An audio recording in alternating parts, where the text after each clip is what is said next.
So, just because WWE decided to phone in the third hour doesn't mean that we are. I'm telling you right now, it's funny. There is a actual Twitter account that is themed towards WWE creative. And it's fake. Obviously, it's a fake account, but it's very entertaining. And it basically said pretty much the show ended at 10 o'clock. If anyone asks, Raw ended at 10 p.m. tonight was exactly what it said. It's true. That is a correct statement. And true. I have no remorse for anyone in Pittsburgh because they didn't have to stay. They could have literally sent a message tonight that we don't want to put up with absolute garbage ending the show, but they did not. Honestly, Ashley, my guess is they were promised a dark match, and that's probably the reason why that they decided to stay. Which is weird because there was no advertised dark match. Well, if there's no dark match, then I'll be honest, I have no idea why they'd even would stay through something like that. Very true. So let's do this properly. Welcome to another edition of WWE Monday Night Raw. Monday Night Torture. Yes. It's called Owen Gets Paid to Sleep. But not getting paid, sadly. But yeah, it's one of those things that, I mean, I'm so burnt out on the WWE product by and large right now. There are a lot of things that are great about it. There are a lot of things that just take me completely out of everything. And it doesn't help when there's not that many matches. Yeah, the fact that we got to the top of the second hour and there was only 4 matches, it's like, Christ. This isn't good. Keep in mind, on this show, Cesaro didn't wrestle. Nope. Ambrose didn't wrestle. Revival didn't wrestle. Sasha didn't wrestle. Even though she was there, don't let the people lie because there was people thinking Paige was backstage when it was actually Sasha. Yep. No. Brock never wrestled. Oh, what else is new? Finn and Bray didn't really wrestle. They just had a segment. Yep. Jordan didn't wrestle. Miz didn't wrestle. Miz Gerard didn't wrestle. Half the roster's not wrestling, it seems. In Pittsburgh, of all places. Like, Pittsburgh is a wrestling hotbed. Maybe not as much as it used to be. But considering next week's Toronto, they'd better pull their finger out because Toronto will murder them. Yeah, because Toronto, of course, as everyone knows, is Bizarro World. At least that's what it used to be. Now it's just accepted.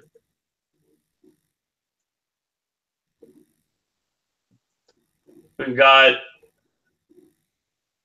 segments from part-timers, segments from feuds no one cares about, hot matches that get buried underneath a bunch of garbage, Alexa's new t-shirt that I will soon own, and The Miz proving why he is a master on the mic no matter what anybody says. Mm-hmm. All this tonight on yet another WWE Popcast.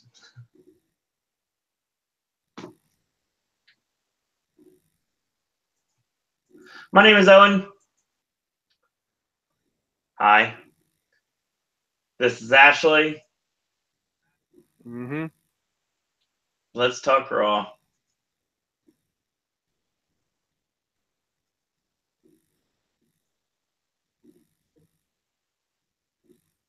Silence. It makes perfect sense. Well, we opened with Kurt, like they advertised, saying, you know, it's great to be back home for the first time since, you know, getting back in the WWE. And an incredible show has been planned for tonight. We got Cass versus Big Show. My Black Son, Jason Jordan, is on Miz TV. And the main event triple threat with Braun, Samoa Joe, and Roman. So he thanks the fans, goes to leave. Here comes the pain. So here comes Brock and Paul. And Heyman's like, nice job, Kurt. I finally figured out your angle on this title picture. Because you clearly don't want Brock to be the champ. You know, you've made it a fatal four-way match. So anybody can win. You know, Braun's a monster. He could be champ. Roman slayed the Undertaker. He could be champ. And, you know, Samoa Joe is sort of friends with Kurt, so, you know, him being champ will obviously please him. And it's all obvious. All three, you know, the idea is all three will gang up on Brock and then they'll fight among themselves to see who's champ. Now, SummerSlam might as well be called SummerSlam 2017. Brock loses the Universal title. And then Paul makes an interesting statement. Well, you know what? If Brock loses the title at SummerSlam, he's leaving WWE and not coming back. Oh, and by the way, I'll be going with him. But the thing is, it won't happen. Because at the end of SummerSlam, it will be the winner and still reigning, defending WWE Universal Champion, Brock Lesnar. The great thing is the crowd didn't know whether to cheer or boo because it's like, if Brock loses, he's leaving. Clearly, there's UFC fans. And then Paul's leaving. No, Brock needs to win. It's like, great. So it's like, people are conflicted. So clearly, WWE is planting the seed thanks to the rumors and what happened at UFC on Saturday, with Jones publicly now calling out Lesnar. You know, there was reports and interviews previously, but on pay-per-view, he basically called him out. Apparently, he called him out so quickly that even the Bring It to the Table show actually had the tweet mentioning it. Which is weird.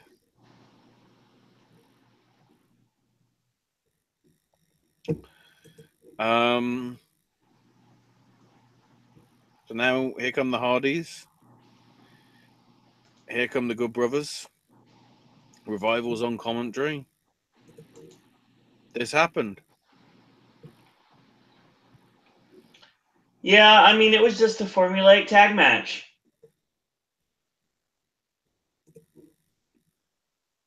Literally just ended the same way any match does with the Hardys.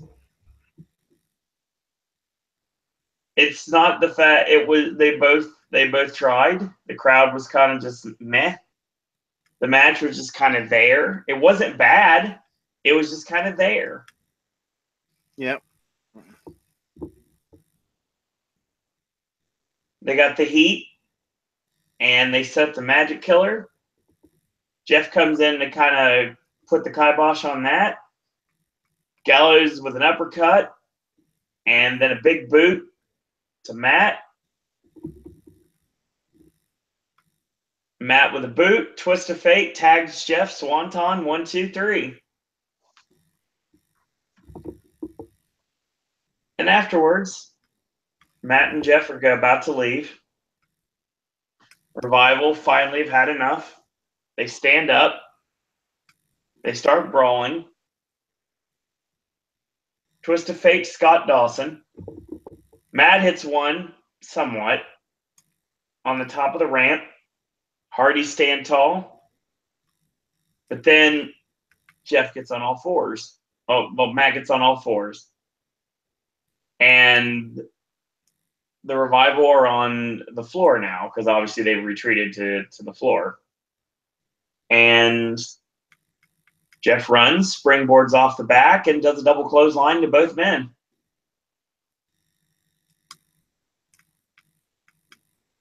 Last time I checked, that's not poetry in motion. Yeah. Poetry in motion is a springboard off the back into a leg lariat, not a clothesline. I'm sorry, I'll be that guy because I take pride in my commentary. I always have. Also, he's a ninja. Yes, indeed. If these three are battling towards a three-way tag war, I'm okay with that, as long as they give it legitimate time.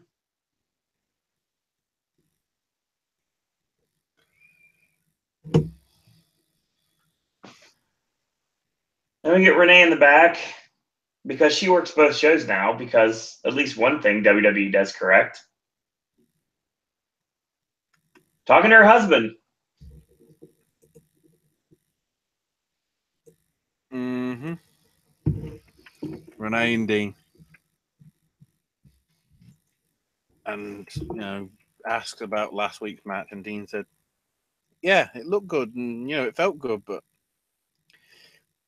I've still got second thoughts on us getting back together. And Seth comes in and says, look, last week was great. It felt like old times. And Dean's like, oh, I still don't trust you. I won't get burned by you again. Famous words, which we'll get to. So then Seth's backstage after break and bumps into Sheamus and Cesaro and says, hey, look, we hated each other and now we're best of friends and we're tag champs. But the fact of the matter is, we were just rivals. You were friends and then you stabbed him in the back. And the fact is, Dean will never trust you. And you'll never win anything again, Seth, because you just get injured all the time. Because that is the new gimmick.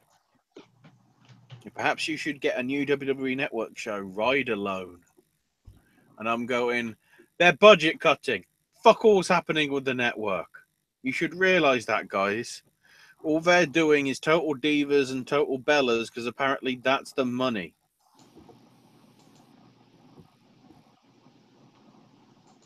So Seth challenges either one of the half brains to a match, and Sheamus says, no, it'll be me. You made the mistake of digging a hole that you can't get out of. Apparently. So Swan and Cedric are in the ring waiting for Tozawa because it's six-man tag action with them versus TJP, Tony Nese, and Arya Daivari. Because... Reasons. No. Cruiserweights. There has to be one. Because we're in Ring of Honor country, and this match deserves time. Good stuff. So we get towards the end of the match.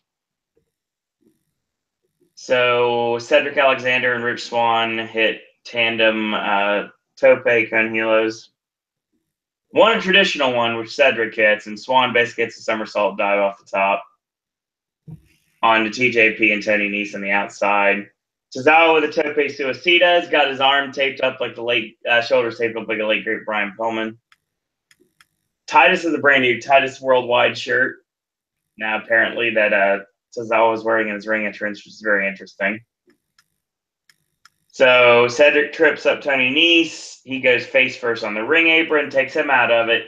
TJP sets up the detonation kick. Swann's out of it. Goes for an O'Connor roll, but he gets a near fall out of it. And Tozawa tagged in. Swann with the overhead hook kick. Tozawa goes up top. Dick Togo, Big Boy Senton, 1, 2, 3, and Swan, Tozawa, and Alexander Wynn. Solid for what it was. It's too bad the crowd didn't care. Well, you know, so I wouldn't say it's obvious, but it's obvious. Unfortunately, there's probably a lot less Ring of Honor style fans in the crowd tonight than there should have been. Oh, probably because, you know, they didn't go. Yeah, I don't blame them. Because, you know, no point. Nope. They should just get over the border to Toronto. Next week. Yeah.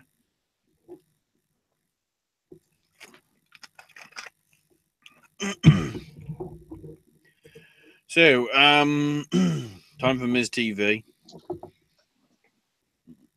And, you know, he introduces Jason, who comes out and says, you know, Jason's story's, you know, your story's pretty incredible. And, you know, do you think that the fans are going to accept you here in Pittsburgh, your dad's hometown? And Jordan's like, look, they can cheer me, they can boo me, they can do what they want. But, you know, the fact of the matter is, Miz, you're probably the expert on boos. And Miz should have gone, yes, I am great with boo on Mario Kart 8. Should have had some product placement for games that aren't WWE 2K. Also notice how that got buried. Oh no, now I think of it, it makes sense. We'll get to that. And Miz says, you know, yes, I am an expert in the ring. And, you know, notes how great Jason's match was with Kurt Hawkins last week. And Miz basically offers him a spot in the Miztourage. And Jason's like, thanks, but no thanks. And Miz is like, look, you need my help to dodge all the vultures that are scavenging the scraps of all the mid-card guys. And Jason still says no. And Miz says, well, I guess it's clearly because, you know, Kurt's your dad and, you know, he's in your pocket. And Jason says, look, I haven't had anything handed to me yet. And the fact of the matter is, I don't want to be associated with you, Miz. Miz keeps slagging off Kurt, you know, saying that, you know, he's a deadbeat dad who can't even, he should have said can't even reprimand Braun Strowman. That would have been the best bit, considering what came out. But Jason says, look, you can insult me all you want, but you keep bringing up Kurt, I'll have to do something about it. And the Miztourage, like, get in, like, come on, man. Think about what you're doing. And Miz is like, no, guys. Guys, calm down. Nothing's going to come from this. It's all right. Nothing's going to happen. He goes for an attack. Jason grabs him, belly to belly suplexes him into the Miztourage and rolls out the ring. So, yep. Miz versus Jason Jordan is happening because Miz always has to be in a clash with the general manager of the bloody fucking promotion. Pretty much. Because that's the only idea we have now, because we've run out of Dean Ambrose. I mean, I'll give them credit for wanting to for doing the SmackDown initiative and pushing new guys, but I like Jordan as a worker. He really needs help as a talker. He came off really flat here. Miz carried the whole segment, as he does, because he's amazing. And this will be an interesting match, which will be fine, but going forward, it's basically going to be the Miz trying to play a game of intellectual tennis with Jason Jordan, and Jordan basically has a shuttlecock at this point instead of a tennis ball. Mm-hmm. Weird analogy. Blame it on my sleep. Next. Oh, God.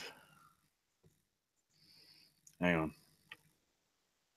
So they have the Roman video package, which is a video promo package, which is weird. Basically citing how he's beaten The Undertaker in his main event of Mania and all his accomplishments. Basically what he did last week. Of course. So, first to come out for our next match are Cesaro and Sheamus, because they always come out as a pair. And then Seth Rollins shows up. Burn it down!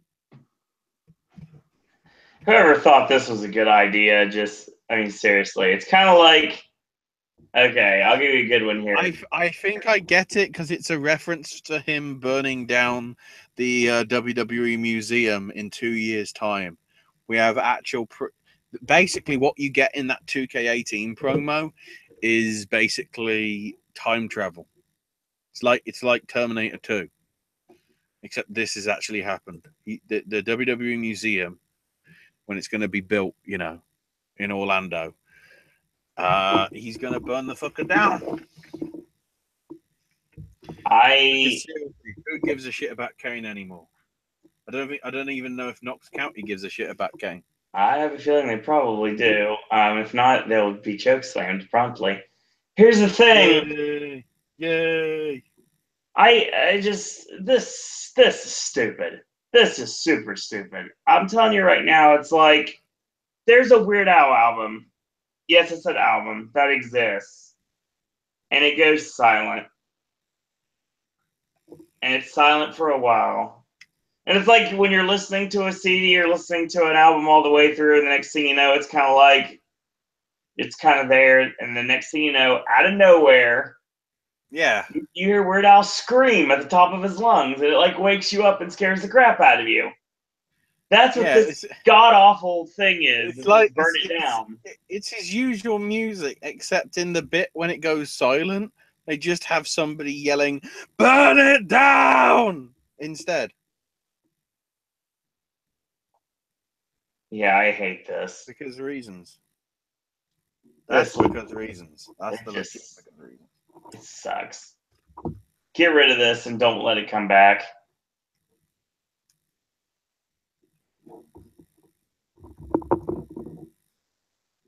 But on the bright side, give me this match again. Sheamus against Seth Rollins. This was solid. Unfortunately, because he's working a guy the size of Sheamus, Seth didn't do the deal this time around. Sheamus hits a Finley roll off the near fall, off the middle rope for a near fall. Seth springboards off, going for the knee strike, gets caught, and Irish curse, 1-2, and a kick out.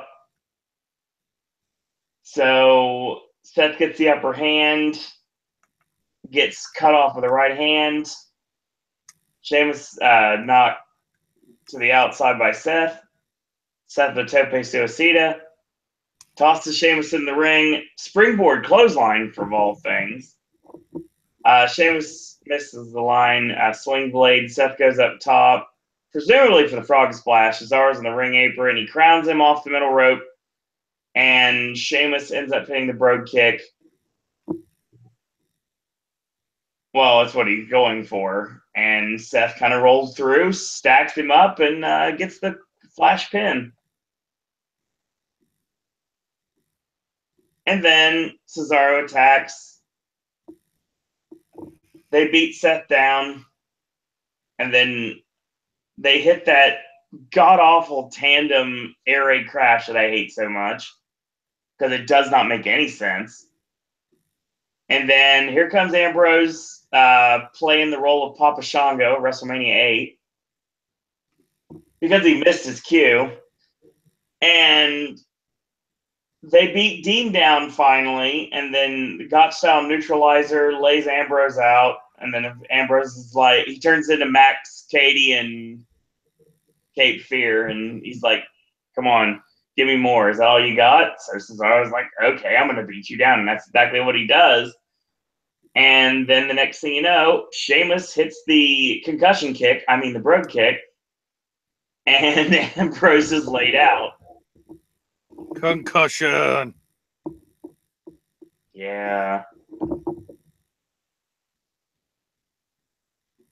That's literally the best way I can put it. Like, I believe you said to me tonight, probably not a good idea for Sheamus to keep using the bicycle kick because it does not end well for anyone. Everybody dies. Pretty much. Sometimes.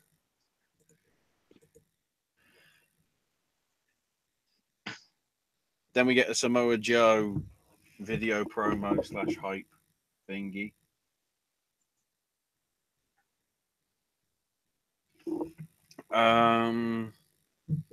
Then there's a nice little, as usual, Special Olympics video package, and then it's like coming tomorrow on SmackDown. Dep! Fuck you, other brand. Here comes Bray. He says there's no escape for anybody, especially for Finn. No mortal man can escape the darkness. Everybody is held back and they're having to cope with all the pain. All people are pitiful. And the thing is, you can't hide from Wyatt because Bray is everywhere. People who think they're part of Balor Club have been infected. Finn does the extraordinary things and they cheer. And then he gets beaten down and they feel his pain. But all Bray sees is just a shell of a man that never was. He's on borrowed time. Then he asks the fans, whether they felt his pain when he twisted him last week. There is truly no escape. And then red lights begin flashing, and I'm going, oh. Is he coming back early? And then what? And Finn standing in the ring with his back to him in the Balor Club cross pose. And Bray's just laughing his ass off at this. Finally come to fight. Run. And he goes to attack him. Pele kicks him. Drop kicks him out the ring. Drop kicks him over the barricade into the fans. Bray flees through the crowd. And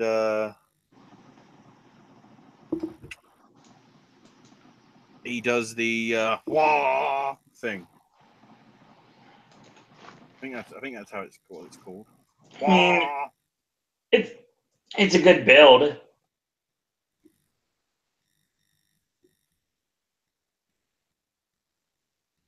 But that's all. That's about what I can say. It's a good build, but then again, we're in Pittsburgh. Golden opportunity to have a match between these two one way or another, or have a match with them so they could interfere and not just do a segment here, and they did not do anything. Nope. They're saving everything for Toronto next week. Pretty much.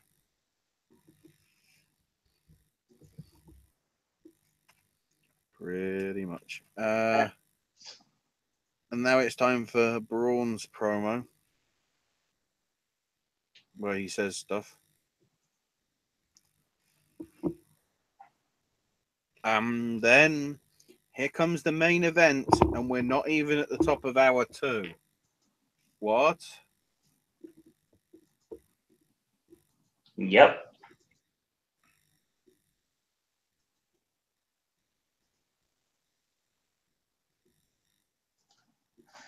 This was the point that I kind of tapped out a bit on the show.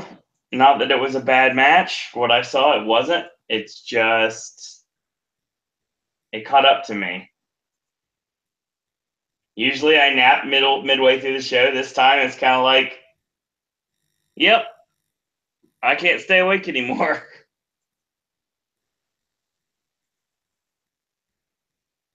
Pretty much. Wasn't too bad a match, but it's like this is clearly just filler for next week. Yep. Well, not next week, like 3 weeks time. Um, of course, because it's triple threat, it's Nordicore. Yep. So of course, Strowman basically has some steel steps ready to use them on Roman. Superman punch him out of nowhere, and he grabs the steps and smashes them into Braun, and he gets knocked out the ring. And then Roman gives Joe the spear, and Joe is pinned by Roman, which probably doesn't count, but Roman will say it does. Because the reasons, don't you know? The reasons. So that's Raw tonight. And then they remind us that coming up, Big Show versus Big Cass. And I'm like, what the fuck? They think that the main event is the guy that doesn't know whether he's face or heel and a big ass.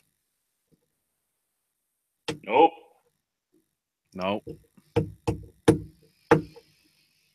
So Show is backstage. Enzo comes in to apologize for last week, and he's like, I'm thankful you've had my back over the last few weeks. And Show acknowledges that Cass has got Show into all this mess, but on some respect.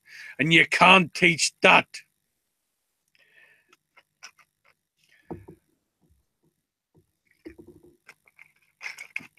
So after commercial, we come back. Ladies and gentlemen, Elias redacted.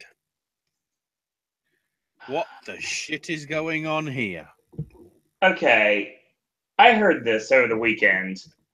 And obviously, I was having fun. I was hanging out with Darren. There were Cabana Bay. I did the Dave and Buster's thing with the Blue Man. I had a great time over this weekend. I keep checking Twitter every once in a while, and I see that Elias Sampson is no longer a thing. Sampson's went the way of Antonio and Alexander. Now, obviously, the name Samson should strike fear into someone's heart. But Elias? Also, when he starts the thing, he doesn't now sound like, hello, I'm Johnny Cash. It's just, hello, I'm Elias. Like, okay. Who wants to walk with a drifter? Nope, not any longer. Sorry, you're just plain old Elias.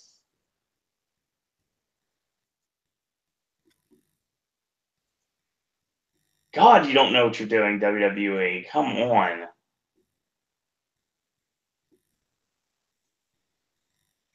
Since when have they known what they're doing? Never. So we complain every single week. Yeah. And we're not the only ones. Why are you amazed that they don't listen? Welcome back, Pedro. So, immediately, I'm going through my head. Who's Elias going to be facing? There's going to be a credible contender. You know, Apollo. Who hasn't wrestled? Ambrose wouldn't make sense. Jordan wouldn't make sense. And then the music kicks in. Fucking Callisto. Why? It's the 25th letter of the alphabet, but that doesn't answer my question. Yeah, I'm aware.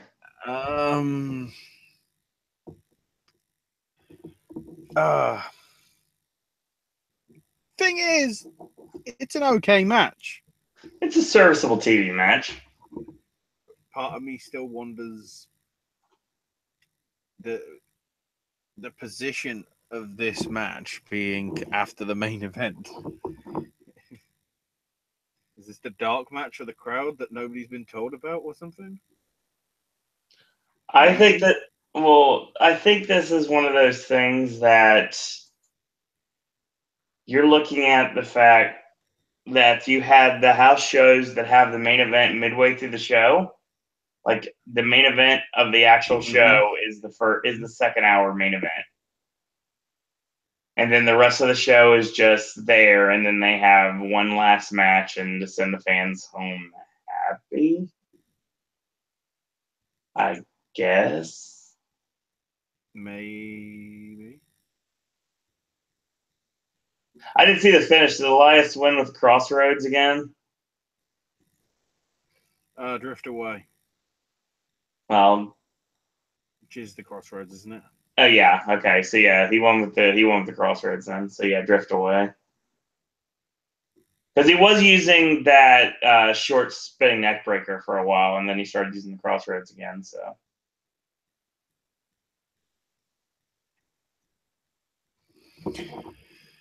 then Charlie's backstage with Alexa Bliss. And she's like, look, I love how I've got Bailey at SummerSlam. You know, I beat her in her hometown, and I beat her in the Singapore Cane on the pole match. And, you know, makes fun of her and Sasha's Twitter war stuff and says, oh, Sasha's on a promo tour halfway across the country. And I'm going, nope. So nobody can help Bailey tonight when she takes on Nia Jax later. No! And then Corey says, Nia Jax versus Bailey next. No!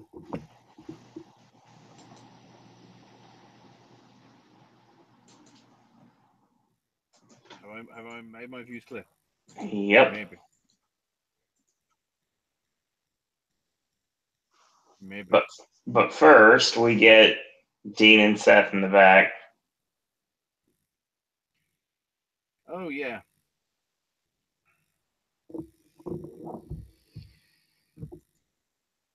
Dean's recovering and Seth comes in to thank him for the same. Dean says, I didn't come out for you. I came out because I knew what your plan was. You basically made me have to come out because otherwise I'd look like the bad guy. No.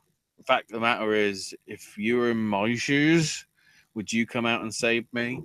I don't think so. And Seth just looks on like, you stupid motherfucker.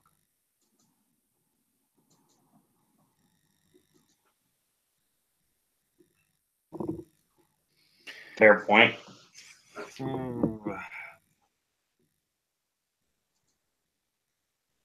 Then we get our semi-main event.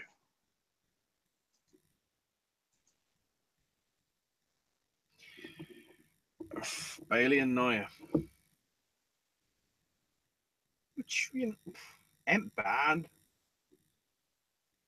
In all honesty. But at the same time, it sort of had the usual shenanigans to sort of explain why everything could be happening. Why I say that is because it finished with Alexa trying to interfere outside. Bailey sees her off. Then Nia gets in like, want to take it down?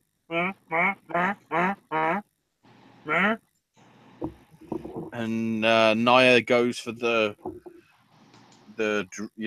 running drive into the barricade, but Bailey dodges it. Nia hits the barricade. Bailey gets in, and Bailey wins by countout.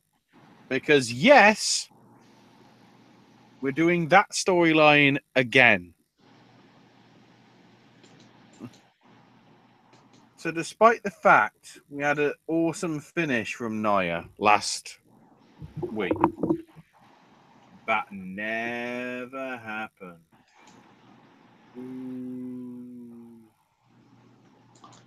They're bound and determined to take any sort of care anybody has for Nia Jax away.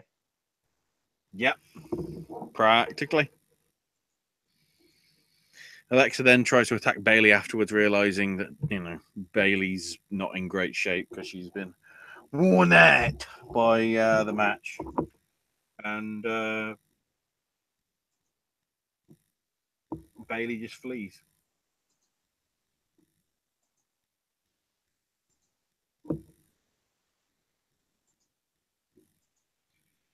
pretty much.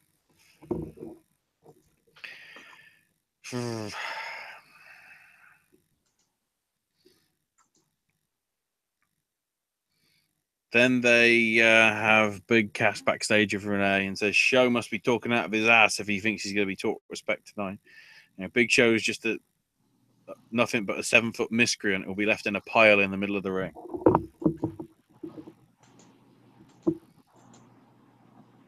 Then they recap Miz TV with Jason Jordan, as well as confirm that Daivari Tozawa on 205 Live again, as they said it earlier. It's happening. So we start with Enzo coming out, basically cutting a promo saying Cass has done some terrible things. But the thing is, I'd never eat a brown part of a bruised banana. And literally everybody's going, what? You can tell even the crowd's actually going, hey.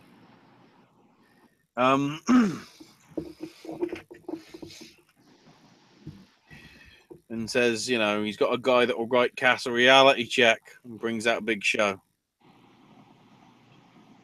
Worth noting at this point, in sort of geniusness, Corey says, look, I've heard that Enzo isn't a good tipper. It's like, damn. He went there.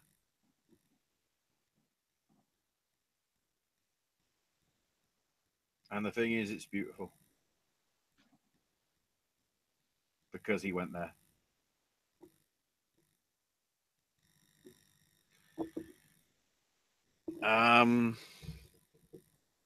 They have an okay match showing Cass. Cass gets attacked before the bell, but then the match starts and Cass sort of gets his way at the early point. It's an okay-ish match. And then the finish comes with Big Cass managing to big boot Show. He's about ready for the victory. But Enzo sort of climbs up on the ringside apron and grabs Cass, which causes the DQ. And Cass is about ready to destroy Enzo. Show comes in, KO punches Cass. They both fall down like a sack of potatoes. Enzo and Show then help each other up the ramp to the back. Cass is laid out in the ring. And apparently that's how we end Raw. Yeah. Shit. I don't know why this was here.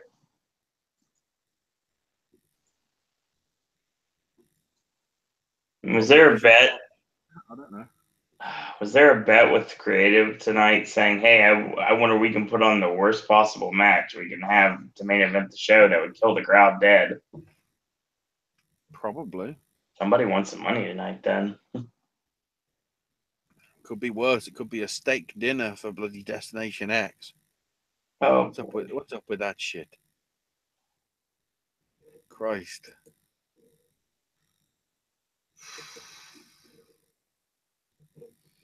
So yeah, it's annoying because the first 2 hours it was like, yeah, that's a decent show. And then they decided to put what should have been in the middle of the show for the final hour. Despite the fact that if you look at the ratings for the past couple of weeks, the third hour has been gradually better overall in terms of viewership. It's been holding, if not doing better sometimes than the other ones, because over the past few weeks when they haven't had any competition, they've realized, oh, wait, we can actually have the main event on at the end because nobody's going to tune out for sports. So why this week they decided to just think that, people are going to give a shit about, I don't even know what's on. All I know in the news is Scaramucci got fired, and in the sport, I'm guessing baseball. That's it. Baseball does not have a viewership anything like NHL or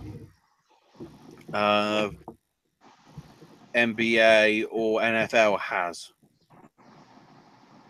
So comparisons seem a bit stupid. That's it. There's really nothing else we need to talk about tonight. Pretty much. Back here on Wednesday at 9 p.m. for the Wednesday Wrestling Popcast. So we're talking SmackDown and 205 Live, Ring of Honor, GFW, New Japan Pro Wrestling and the goings on of the G1, What Culture Pro Wrestling, Lucha Underground, UFC, and everything else under the sun when it comes to professional wrestling.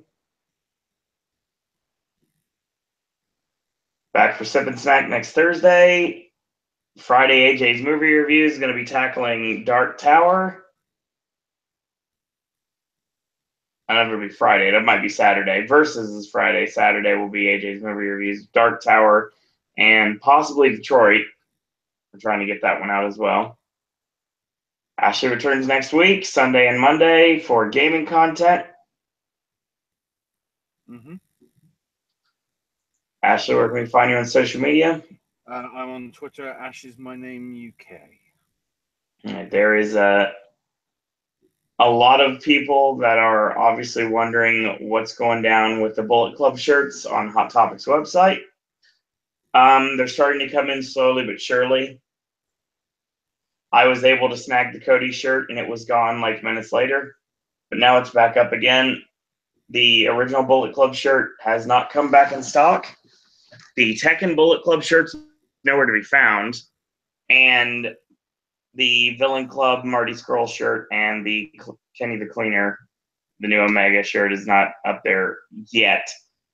Shirts for Hangman Page and the Girls' Destiny is going to be coming soon as well.